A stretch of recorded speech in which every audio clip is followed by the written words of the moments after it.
कल जेई का एग्जाम था और उसके बाद सुनने में आया कि एक लड़की ने सुसाइड कर लिया और सुसाइड नोट में लिखा, I am a worst child. Why? क्या अगर एक एग्जाम में मार्क्स कम आए तो क्या आप अपनी जिंदगी को खत्म कर लेंगे? क्या जिंदगी सिर्फ एक एग्जाम पे टिकी है? अगर कोई एक एडवोकेट केस हार जाए तो क्या वो जिंदगी में केस नहीं लड़ता? अगर कोई एक डॉक्टर किसी ऑपरेशन में फेल हो जाए तो क्या कभी दोबारा ऑपरेशन नहीं करता? क्या अगर कोई मैच खेलने वाला व्यक्ति, कोई क्रिकेटर मैच हार जाए तो क्या कभी दोबारा मैच नहीं खेलता? कोई रेस का पार्टिसिपेंट रेस हार जाए तो क्या कभी दोबारा रेस में पार्टिसिपेट नहीं करता? जब हम किसी काम को नहीं छोड़ते, कंटिन्यू करते रहते हैं, तो फिर क्यों अगर एक एग्जाम में हमारे नंबर कम आ गए तो हम जिंदगी को खत्म करने पे तुले हैं? ऐसा मत कीजिए। जिंदगी में बहुत कुछ अच्छा रखा है, बहुत अनमोल है ये जीवन। और जो बच्चे भी एग्जाम में अगर नंबर कम आ जाते हैं किसी वजह से, या आप फेल हो जाते हैं, तो आप अगले अटेम्प्ट की तैयारी करिए। और अगर अगला अटेम्प्ट उस कोर्स में नहीं मिल पा रहा है तो आप अपने लिए एक बैकअप प्लान बनाइए। और वो प्लान पहले ही बना के रख लेना चाहिए कि अगर एक कॉलेज में एडमिशन नहीं मिला तो हम दूसरे कॉलेज के लिए ट्राई करेंगे, तीसरे के लिए ट्राई करेंगे। हजारों हजार कॉलेज हैं। और अगर किसी बच्चे के जीवन में बड़ा बनना लिखा है तो वो किसी भी कॉलेज से पढ़कर बन सकता है। ऐसे हजारों एग्जाम्पल हैं। बहुत साधारण से कॉलेजेस से पढ़कर के लोगों ने बहुत बड़े बड़े पद हासिल करे हैं, बहुत बड़े बड़े काम करे हैं, बड़े बड़े साइंटिस्ट बने हैं। जरूरी नहीं है कि एक पर्टिकुलर कॉलेज में एडमिशन लेकर के ही हम बड़े आदमी बन सकते हैं। किसी साधारण कॉलेज से पढ़ करके भी हम ऊपर जा सकते हैं। तो इस बारे में कभी निराश ना हो कि अगर एक कॉलेज में एडमिशन नहीं मिलेगा तो हमारा जीवन खराब हो जाएगा। और दूसरी बात, सुसाइड जो बच्चे करते हैं या सुसाइड करने की सोचते हैं, आप ये भी सोचिए कि उसके बाद आपके पेरेंट्स का क्या होगा, आपके ब्रदर सिस्टर्स का क्या होगा। वो आपके बारे में क्या सोचेंगे कि आप इतने कमजोर निकले कि आपने एक एग्जाम में नंबर कम आने की वजह से उनका साथ छोड़ दिया। जीवन बहुत अनमोल है, दोबारा नहीं मिलता है। दूसरी बात, आपने अपने आप को पैदा नहीं किया तो आपको खुद को मारने का भी हक नहीं है। तो सुसाइड करने की कभी मत सोचिएगा।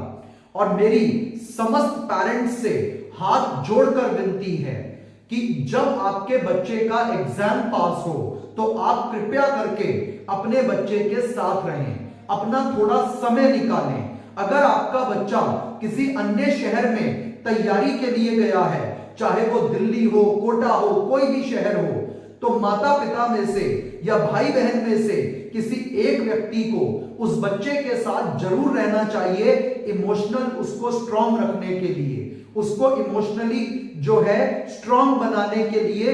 अगर घर का एक व्यक्ति साथ रहेगा तो उसका एग्जाम भी अच्छा जाएगा और बच्चे को एक बैकअप सपोर्ट भी मिला रहेगा। यह जिम्मेदारी केवल एजुकेशनल इंस्टीट्यूट्स की नहीं है, केवल सरकार की नहीं है, पेरेंट्स की भी है कि जब बच्चे का एग्जाम हो आप कम से कम बच्चे के साथ 4-5 दिन जरूर रहें। एग्जाम से 3-4 दिन पहले बच्चे के पास चले जाएं और एग्जाम कंप्लीट करवा के बच्चे को अपने साथ खुद वापस लेकर के आएं। बच्चों को अकेला बिल्कुल ना छोड़ें। 16 से 17 साल, 18 साल के ये बच्चे हैं, ये अभी इमोशनली उतने स्ट्रांग नहीं है। ठीक है, ये दूसरे शहरों में तैयारी करने जाते हैं, मेहनत भी करते हैं, लेकिन अगर विफलता हाथ लगे तो ये बहुत जल्दी टूट भी जाते हैं।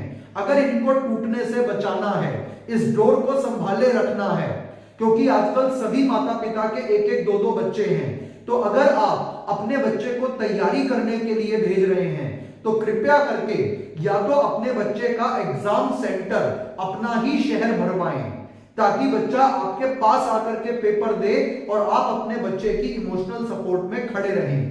अन्यथा आप दूसरा जो काम कर सकते हैं, अगर बच्चे का सेंटर किसी और शहर में है और बच्चा जहां तैयारी कर रहा है वहीं पेपर देगा, तो माता पिता में से या भाई बहन में से या अन्य किसी रिश्तेदार जिससे बच्चा इमोशनली जुड़ा हो, जिसकी बच्चा मानता हो, उसको कम से कम बच्चे के साथ 1 हफ्ते का समय जरूर व्यतीत करना चाहिए ताकि बच्चे को इमोशनली मेंटली स्ट्रांग बनाया जा सके और अगर कोई नेगेटिव थॉट बच्चे के ब्रेन में आ भी रहा हो तो उसको दूर किया जा सके। And it should be made compulsory that each and every student parent should remain with them so that student may not feel low. And the thing is कि अगर इतना ज्यादा पेरेंट्स साथ में रहेंगे लास्ट मोमेंट पे तो बच्चा अपने आप को बहुत स्ट्रांग महसूस करेगा और उसके दिमाग में सुसाइड जैसा ख्याल भी कभी नहीं आएगा। और मैं ये चाहता हूं कि हर बच्चे के माता पिता को बच्चे को एक बैकअप प्लान के बारे में भी जरूर तैयार रखना चाहिए कि बेटा अगर आपका इस कॉलेज में एडमिशन नहीं होता है तो हम किसी और अच्छे कॉलेज में एडमिशन लेकर के भी अपना सुनहरा भविष्य बना सकते हैं।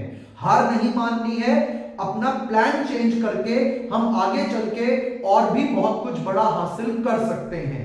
तो बच्चे के साथ रहिए, उसे इमोशनल सपोर्ट दीजिए और एक बैकअप प्लान रखिए। मेरा यह मानना है कि इन्हीं दो चीजों से सुसाइड को हम 100% तक रोक सकते हैं। धन्यवाद।